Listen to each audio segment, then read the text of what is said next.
Muito boa tarde, senhoras e senhores, telespectadores, desse nosso bate-papo semanal já, né? Costumeiro. Hoje estamos aqui na presença do Dr. Antônio, doutora Stephanie e Dr. André, que está um pouquinho sumido, vamos mais coladinho, já vai aparecer aqui.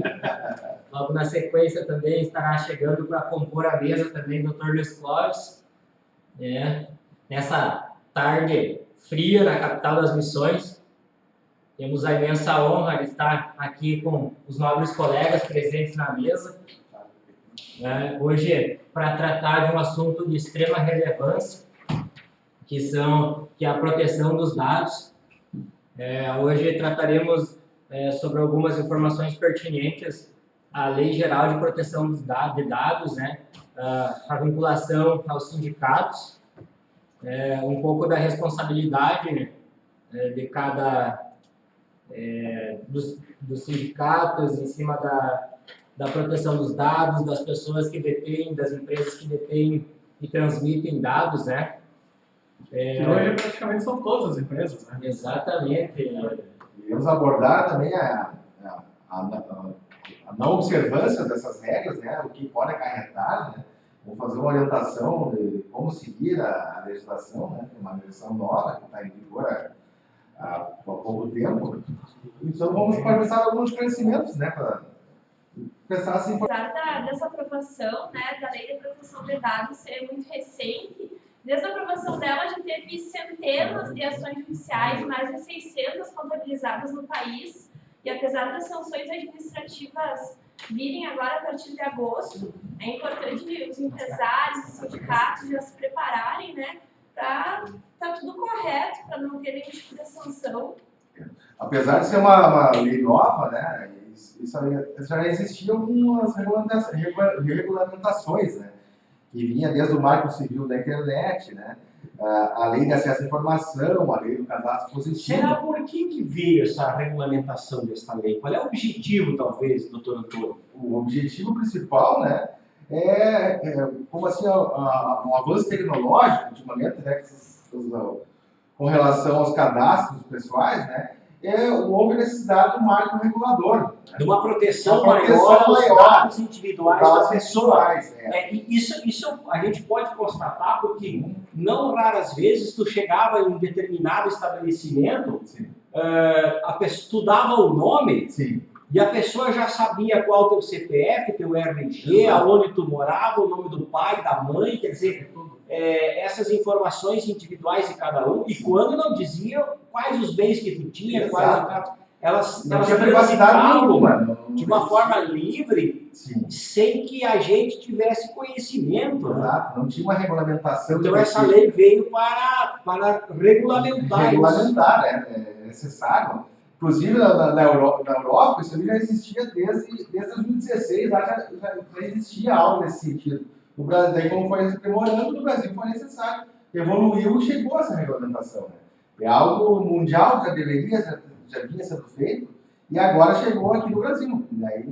Aí temos que seguir o que manda a legislação. Né? Tem vários... Porque uma das coisas que eu observei nessa lei é que ela trouxe, inclusive, estabeleceu penalidades para aquela empresa ou para aquela entidade que repassar as informações do consumidor ou do seu associado, né, sem que o associado ou o consumidor tenha autorizado, né, e sanções pesadas por parte do Conselho de Desenvolvimento Econômico, uma coisa assim. Nos artigos do 42 a 45 trata da responsabilidade civil, né, a respeito do vazamento desses dados, né, e as penalidades que a empresa, o detentor dos dados, né, vazando, pode sofrer, né, e são multas pesadíssimas, dependendo da extensão do dano, né. Podendo chegar de 50 milhões, até 50 milhões. R$2.000 a 50 milhões de reais. Né? Perfeito, é isso mesmo. Ou até 2% do faturamento da empresa. Claro que depende da capacidade econômica da empresa, do sindicato, ou da entidade que está sendo representada. Até é importante dizer para essa empresa fazer hoje o uso dessas informações pessoais. É necessário que o detentor das informações, né, dono das informações, ele tenha expressamente autorizado, com autorização expressa para que a empresa utilize seus dados. Bom, e por isso que a gente recomenda aqui na BMR, o doutor André está trabalhando nisso, que as empresas ou as entidades tenham um programa, na verdade, né? Um programa, e dentro deste programa está incluído essa autorização. Né? Agora, tem um detalhe que nós temos que chamar a atenção. Tem toda uma responsabilidade do empregado que trabalha na empresa ou que trabalha nessas entidades. Entendeu? No sentido de que, porque muitas vezes é importante que as entidades, os sindicatos e as empresas orientem seus funcionários. E uma capacitação, né? Capacitem seus funcionários para que eles saibam exatamente o que é que eles podem fornecer de informação. Esses dias um rapaz me perguntou, tá, mas e se ligarem para a minha empresa? Que informação eu posso dar do Antônio? O Antônio é meu cliente. Aí eu respondi para ele, a informação que tu pode dar é que ele é teu cliente, que ele comprou e que ele pagou ou que não pagou. Mais nada. Agora, se tu passar a dizer assim, não pagou, ele tem uma caminhoneta, ele tem uma casa, o pai dele mora lá, entendeu? Né? Se ele der todas essas informações a mais, digamos assim, aí já pode ser visto como uma violação da tua privacidade, passivo de punição para a empresa ou para a entidade que dispôs dessas informações através do seu funcionário. Cada empresa, até tu comentou agora que tem que ter um funcionário. É nomeado um encarregado, que esse encarregado que é o responsável por esses dados, por esse sigilo de dados. Então, quando, por exemplo, é feita essa implementação dessa lei, tem que ter nomeado um encarregado que é responsável por guardar esses dados. Eu vou trazer um exemplo aqui que é muito importante, que eu discutia com o Dr. Bechorner de manhã, o exemplo, por exemplo, dos sindicatos. Sim. Tá? Os sindicatos, muitas vezes, eles fazem convênio, digamos, com farmácias. Perfeito. E aí eles passam para a farmácia todo o cadastro dos seus associados. Para fazer isso, a partir de agora, o sindicato tem que ter autorização dos seus associados. Mais do que isso, o sindicato tem que advertir a farmácia de que a farmácia não poderá repassar essas informações para outra empresa. Até porque, doutor, conforme... Então, e isso é necessário fazer, sob pena, só para completar, de responsabilizar o presidente do sindicato, o gerente, o proprietário da loja, da farmácia. Exatamente. A lei impõe a responsabilidade. Sim. Até porque, ocorrendo um dano para a pessoa, proprietária dos dados, ela não precisa demandar contra a empresa, e sim diretamente contra o sindicato. Contra a entidade. Direta contra a entidade para depois representar contra a empresa. Quer dizer, quem fornece por primeiro os dados, ele assume a responsabilidade de adotar todas as cautelas, de modo que, para quem ele repassou, use os dados adequadamente. Exato. Exatamente. Mas isso é interessante, acho que isso é cidadania. Se nós pensarmos em termos de cidadania, em termos de proteção, garantia dos direitos individuais de cada um, eu acho que isso vem em boa hora. E que se caso ocorra também, a lei prescreve, não deixa claramente isso, mas já vem sendo adotado, se caso ocorra algum vazamento de dados, tem a empresa e na pessoa que o André disse, do encarregado, em 72 horas para comunicar à agência reguladora dos dados. Né? Sob pena de, então, serem agravados ainda mais as sanções. Né? Eu acho que é importante dizer que o repasse indevido de informações inerentes à condição pessoal de cada um, no meu ponto de vista, ao ofender a cidadania, ao ofender a personalidade, gera um dano, porque nós não estamos falando de coisa pública, Nós estamos falando de privacidade, de coisa privada, de coisa inerente Esfera pessoal. à esfera pessoal. Perfeito. O nobre jurista me completa de palavras sábias e entender. Aliás, eu me sinto lisonjeado de tê-lo como membro dessa banca, né? Então, veja bem, por esse aspecto, né, eu entendo que poderá haver indenização. Exato. Né? Diferente, e isso é importante dizer, de informações de interesse público, né? Perfeito. Que aí pode ser repassado, né, de órgãos e de entidades um para o outro, né, mesmo sem autorização, porque há o interesse público sempre vai prevalecer em detrimento do interesse particular. Perfeito. Né?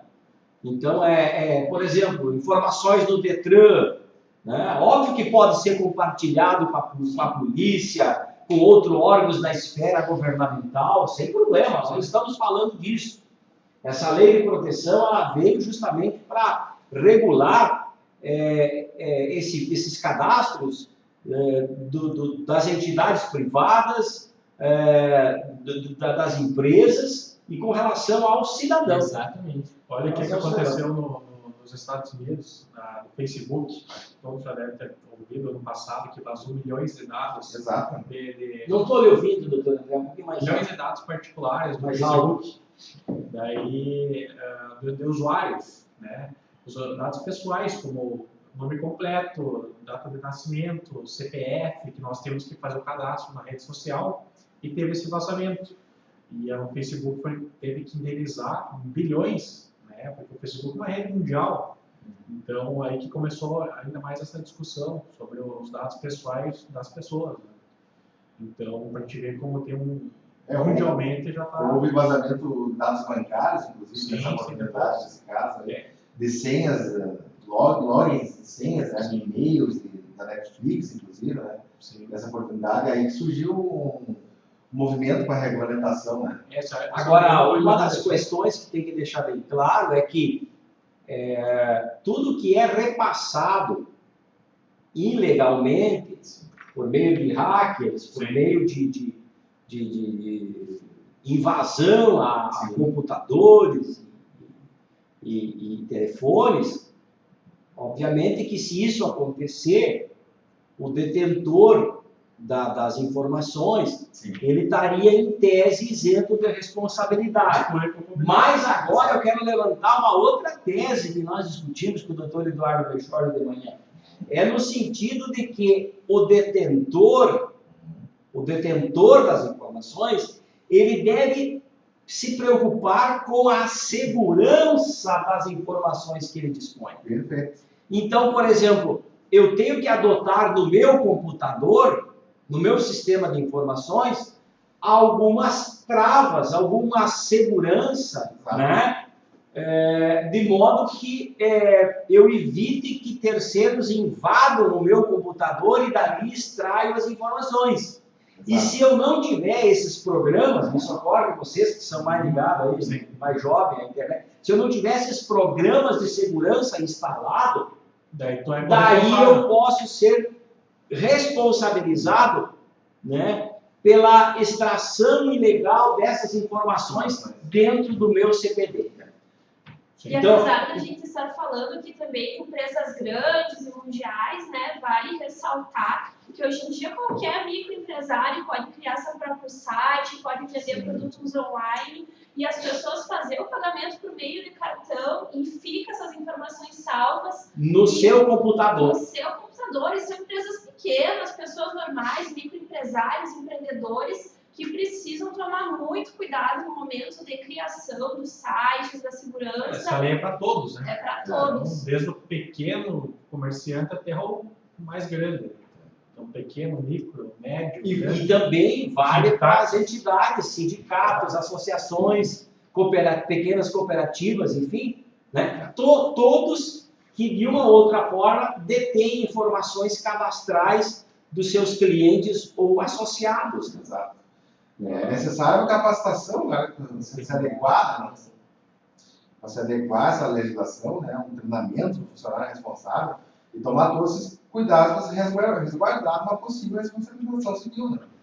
A respeito do vazamento, né? Antes, mas a lei até traz isso, né? Antes mesmo de uma possível responsabilização civil ou até mesmo uma responsabilidade criminal, em todo um processo administrativo, onde vai ser garantido toda a defesa, né? Toda a segurança no processo administrativo para depois possivelmente vai acontecer na prática, né? Se tiver uma autuação, ele vai ser autuado, vai ser dado um prazo para ele se regularizar. Exato. Né? Vai ser dado primeiramente uma advertência e caso não cumpra um determinado período, daí sim é aplicada uma multa. Né? Tem também uma das penalidades, tornar público, né, que aquela empresa está vazando dados. E isso traz uma consequência muito ruim para a cooperativa, para o sindicato, para a empresa. Sim, gera uma demandada de cliente, né? Claro, vai gerar má fama, exatamente. Tu levantou, a doutora levantou uma coisa fundamental. Uma das sanções é justamente tornar público a empresa A, B ou C, aonde ocorreu o vazamento de dados. E quem é que vai querer abrir um crediário, por exemplo, na loja do Step Full, uma loja do Gaudêncio, se aquela loja lá já foi condenada várias vezes ou multada várias vezes por vazamento de dados de seus clientes. Né? E uma outra penalidade que está prevista é a exclusão dos dados daquela empresa. Aquela empresa vai ter, então, todos os dados dos clientes excluídos, né? E é uma penalidade muito grave para a questão dos negócios das empresas ou para o controle das cooperativas, dos sindicatos. O bom, então, é que já está em vigor essa lei. O bom é que os sindicatos, associações, entidades, empresas comecem a se preocupar. Né? A vigência dela começa agora dia 1º de agosto. Vai ser domingo agora. Então, a partir de segunda-feira já está valendo. Já está valendo a lei de 90 dias atrás. Está em 2020. 6 meses atrás. Ela tem um período de vacância de eficácia da norma a fim de que todo mundo pudesse se adequar. Ter ciência da lei. E a partir de segunda, os órgãos controladores já poderão multar se houver vazamento, né, de dados. Né? Exato. Como eu disse, acho que é muito importante essa lei, né? Assim como aquela outra que a gente falou no programa anterior, da questão da mora, da possibilidade de tu pagar tuas dívidas em 5 anos, né? Apresentar um plano de pagamento. São leis que, de tanta coisa ruim que acontece no nosso Congresso, eu acho que a gente até tem que parabenizar essas coisas boas que vêm em benefício do cidadão, né? Quer dizer, quando que você poderia imaginar que no Brasil o Congresso tivesse preocupação com a população endividada e pudesse estabelecer um plano de pagamento para pagar suas contas em 5 anos? Exato. Quando que no Brasil nós pudéssemos imaginar que o Congresso fosse se preocupar com a privacidade do cidadão, com os seus dados, né? Então, assim, de tantas coisas ruins que acontecem em Brasília, a gente tem que destacar as coisas positivas. Temos os pontos positivos também. Louvável, né? Muito bem. Vamos chegando já ao final do nosso horário, já quase estourando o nosso horário semanal, né? Gostaria de agradecer. Não sem antes dizer que eu estou torcendo para o meu Grêmio. Porque eu quero ver meu Grêmio sair lá daquela sala do passamento. Fácil, né? Fiquei feliz com a vitória contra o Vitória. Espero que agora, esse domingo, joga, né, pelo Campeonato Brasileiro. O Inter também não está muito diferente, né? O Inter está na situação da zona do eu não quero que eu vá torcer pro Inter. Eu tenho que torcer para o meu time, né, Acho que a gente está na maioria, né? Não, revista. Não estamos na mídia aí. Tomando laço. Meus amigos, muito obrigado a todos pela presença. Agradecemos aos telespectadores e prometemos voltar numa nova oportunidade. Muito obrigado a todos. Ótimo final de semana. Ótimo final de semana. Um abraço, bom fim de semana. Tchau, tchau.